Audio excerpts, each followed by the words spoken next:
It brings rampant cases of rape, rampant cases of family separation, teenage pregnancy that we have been able all to see from the skit that we have had today. I want to urge us that finally you saw the whole team coming together to resolve the issue of water. It is not for the chief, it is not for the MCA, it is not for the county government, it is not for the school, but it is a combined effort for us to be able to improve access to water and sanitation services to our people. One way you could learn from the skit is that you have to speak out.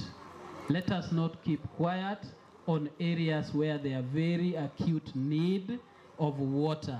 We know as a county government, we are still struggling at about 50% coverage in the whole county. And we have all the plans as a county government to expand this coverage day in, day out. And that's the reason why we have come here today to celebrate with the Magare community over this issue of water. And our theme is water for peace. We want to bring harmony, we want to bring resilience, we want to bring ability to absorb some of the stresses created out of acute water shortages that we are experiencing. For the people of Magare, there are a number of issues that had been raised before that I'm quite sure that the chief guest, who also happens to be the CECM member for the county government in charge of water, will be able to address, and you will be able to be shown at the right time what plans and programs we have for the people of Magare.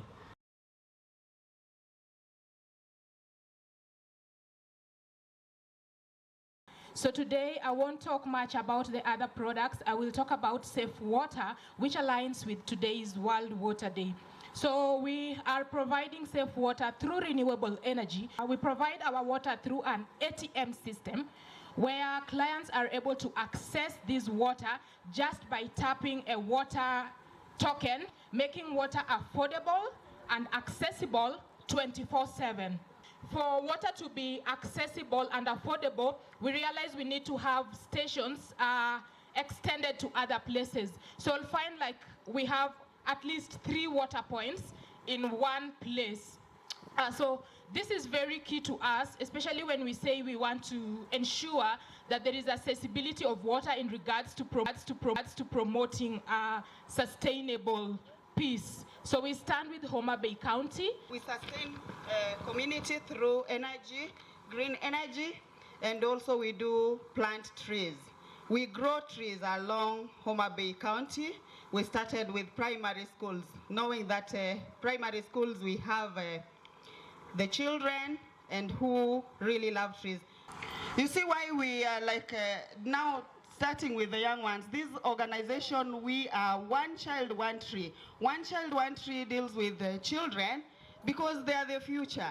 And the future is not like long time. It's just today and tomorrow is the future. I'm the Associate Coordinator Evidence Action. We work in Homabay and Magare County under Safe Water Program. So sisi tunajaribu kutibu maji na tunahakikisha ya kwamba maji ni salama kwa kunywa. I'm the wash and the construction engineer for World Vision. I think today is not my day. I'd just like to say thank you all for gracing this occasion. Sante. So many sources of conflict in water. For the last 31 years, Nyakanochak celebrate World Water Day. It's about the scarcity of the resource and how we are going to maintain this. That has been the theme for the last 31 days. So we need to rally all of us to ensure we have a role and responsibility. Mamondo Waket P accessible. My colleague Mochungne Rural Water has been supporting Magare just to ensure they are operating and relying and adhering to the guidelines. So in Wabo, basically we use the lake water, we purify it to give the end user clean drinking water. So in Homabay, we are in Luanda, Ogongo, and in Homabay town. Our systems, we have a payment system which we have developed ourselves. We use M-Pesa where you just get a pop-up from your phone and then you get your clean drinking water. We are available 24/7 anytime that you want, and we offer up to 3 types of water. We have purified, we have ultra-filtered, and we have filtered. You're welcome to any of our water points in those locations I've mentioned. Thank you. Allow me to take this time to welcome all of you to Homabay West Ward. Indeed, we are greatly honored to have been given this day to host in our ward. This one shows us that these people value us so much. We still have some problems, challenges. Aparo uneno kaka Magare dongo tuo people dwarore. En mana effort mane MCO keto mondo mi olos Magare water pan mamwalo kani. Emosebedo kokonyowa. And then there is this Magare community water project which had stalled for about 4 years. So I came up, mobilized the community, and ne watimo pigno ene makoro konyo the community and the girls. Our girls have got a lot of problems with water. Kinone wakwayo the CEC water ni kuyie to kagi moro nyalo riwo machiegni to pare Homabay West Ward. Secondly, we have been having a problem with our water at Adongo. CC, please take note of that. We were using the token, and I think right now it's not working. Apart from Adongo, we also have We Are Men. We Are Men is also not working. So please, if there is something that can be done to enable our people get water, we'll appreciate. I want to say that Magare Community Water Project started a long way in the year 2003. And I want to say by that time there was no water point around. But a guest of honor, I want to say that our men and women could wake up at around 2 a.m. or 3 a.m. in search of water. And they could move a distance of 2 to 3 kilometers. Some were going to the lake, some were moving up to Junction Kudoyo. Today, we are blessed to have our development partners around, together with Homabay County Government, Homawasco, and Western Kenya Water Project, who has accepted to upgrade the Magare Community Water Project. I want to say that the water we have as at now cannot supply the whole community adequately. And therefore, we are appealing to our partners to come in because we are ready to support you. We have the project here, but when our guest of honor and our development partners, we still lack several facilities. One, we don't have enough storage facilities. And therefore, we are asking our development partners to consider that. At the same time, we are lacking water kiosks to distribute the water so that the community can be able to access the water amicably. We also have worn out GI pipes, which were laid in 21 years ago. We are requesting that if you come in, you can help us so that we can repair, because we incur a lot of expenses in terms of repair and maintenance. We thank you very much as you come in to upgrade this water project. You shall have upgraded even the lives of the students who are here.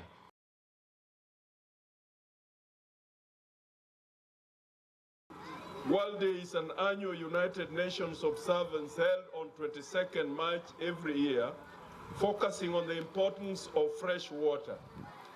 This is coordinated by the UN Water and led by one or more UN water partners with a related mandate.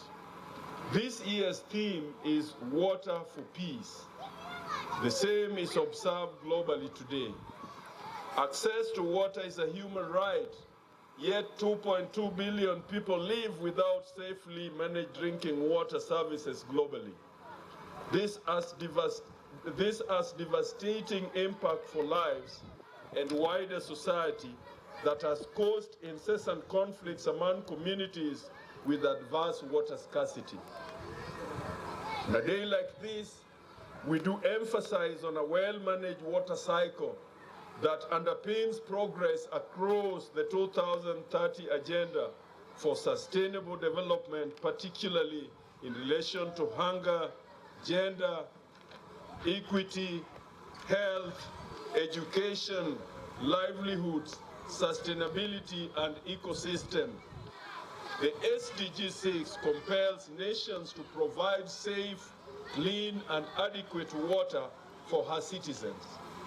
As a country, the Constitution of Kenya 2010 and Water Act 2016 guarantees citizens clean, adequate, and safe water provision that should be done by the two levels of the government. It is worth noting that we are observing this day at a time when the Department of Water in Homabay has developed a water and sanitation policy which will be able to tackle the challenges facing the water sector with regard to provision of water and sanitation issues. Regardless, it is quixotic to imagine that the county government can walk the journey of provision of clean and adequate water and sanitation services to her citizens without external support. This is where the partners now play a crucial role in building a synergy to ensure that this valuable commodity reaches every household within the country. To this extent, I wish to appreciate USAID Western Kenya Water Project, World Vision, Dunea Netherlands, Lake Victoria South Waterworks Development Authority, just to mention a few, for their tireless support in this endeavor. Ladies and gentlemen, in the year 2024, we look at leveraging water for peace. When we cooperate on water, we create a positive ripple effect, fostering harmony, generating prosperity, and building resilience to shared challenges like climate change.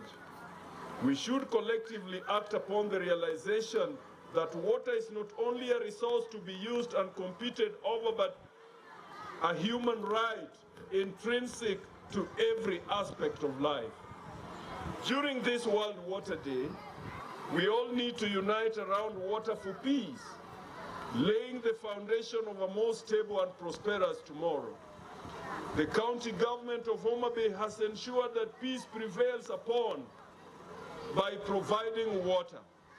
It is important to note that in the last financial year, the county government of Homabay spent in excess of 154 million shillings to provide water across all the 40 wards.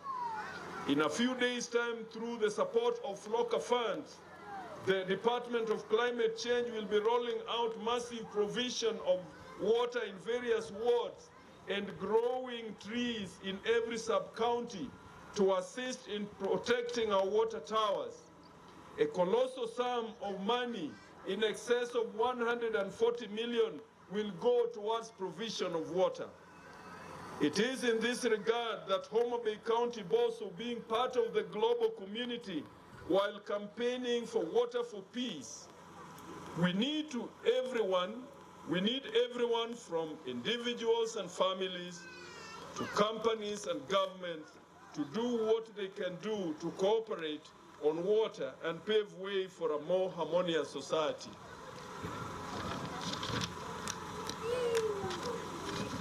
The major conflicts experienced in our SAL areas due to water scarcity requires a robust conversation and massive capital investment in the water sector. I wish to urge all our partners to remain more proactive in supporting the government's effort in ameliorating the menace. As a county, one other major challenge we are grappling with as far as provision of sustainable water is management. I wish to urge communities to be vigilant on destruction of water utilities by indolent and nefarious minds. We must decisively protect both the water towers and projects. We are aware that most of the opportunistic diseases at our disposal are waterborne related, and this we can overcome. We are able to enjoy lasting peace if provision of safe, clean, and adequate water is a concept embraced by all the user communities. We must avoid polluting our water bodies and ensure a safe and clean environment as espoused in our waste management policy of 2023. In conclusion, I urge all of us seated here today to take up the agenda of water for peace as a joint egalitarian endeavor. We should all rise to the occasion to ensure that our water towers are protected through tree growing, that our wetlands are free from human activities, because wetlands are a naturalistic way of purifying water, and finally that all the water infrastructure at our disposal are maintained and remain operational for posterity. I thank you.